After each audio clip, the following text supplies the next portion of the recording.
while they are doing this, they're still justifying themselves that they are doing the right thing.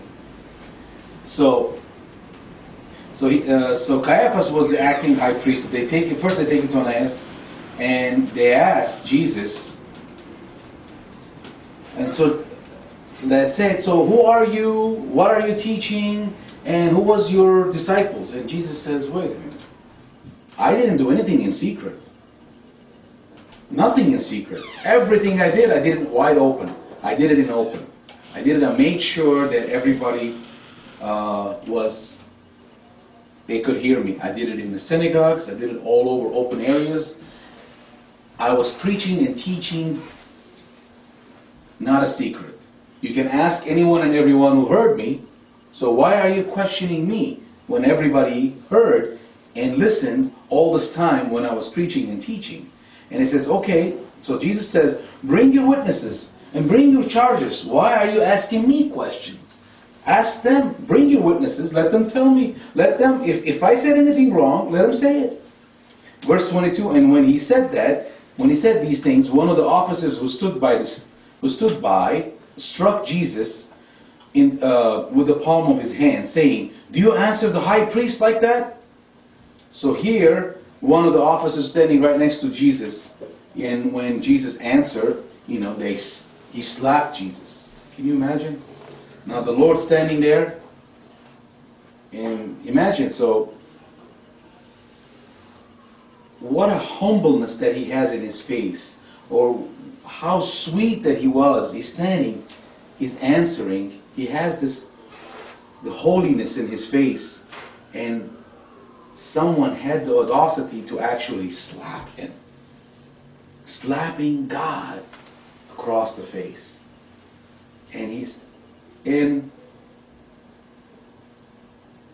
didn't turn around and say, "Who are my angels?" and destroy them all. No, he didn't do that. He just looked at him, he said, Jesus answered him, he said, because that man was telling me, he goes, "Why are you speaking to the high priest like that?" And Jesus is thinking in himself, high priest. He's the high priest? What am I? You're like, really? He's the high priest. Okay, fine, no problem. I go along with this.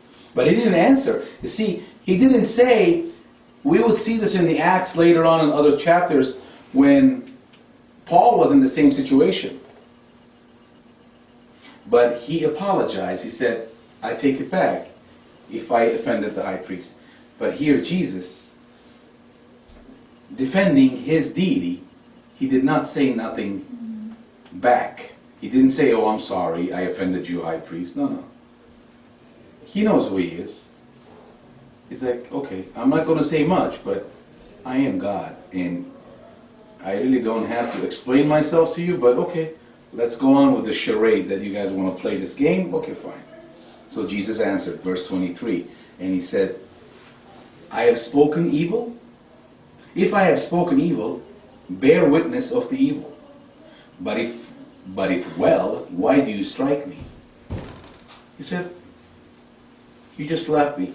If I said anything wrong, if I said something bad, if I said anything that was evil, okay, please tell me. Explain to me, what did I say wrong? But if I didn't, why did you slap me? What right do you have to slap me because I'm speaking the truth? Is that why you're slapping me? Do you have that right to slap me for no reason?" But again, you see how calm and sweet he is. He stands there, he says, "Okay." Verse 24, then Annas, that's the name I was trying to say earlier, sent him bound to Caiaphas, the high priest. As I said earlier, Caiaphas is the name of the standing high priest, but Annas is the spiritual high priest.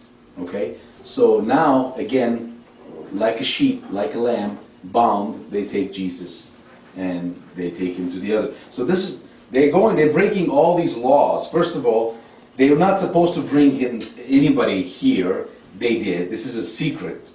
Second of all, they're doing it in the dark.